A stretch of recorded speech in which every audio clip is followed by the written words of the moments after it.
সাইডে সাইডে আয় সাইডে আয় ওরকম না এরকম আমাকে একটু ক্লোজ নে সাইড কর সাইড নে সাইড নে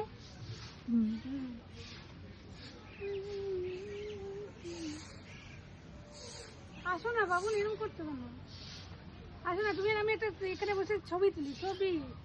আমরা তিনজন একটা ছবি তুলি আবার স্ট্যান্ড আছে হ্যাঁ আয় না তুমি যাও তুমি তোলো না আয় না বাবু তুলো না তোমার কি তোরা আমি একা একা ভালো লাগে বলতো তোমার জন্যই তো আসলাম বুঝবি না মা হলে বুঝবি না মা বাবা হলে বুঝবি তোরা মা বাবা না হলে কেউ বুঝবে না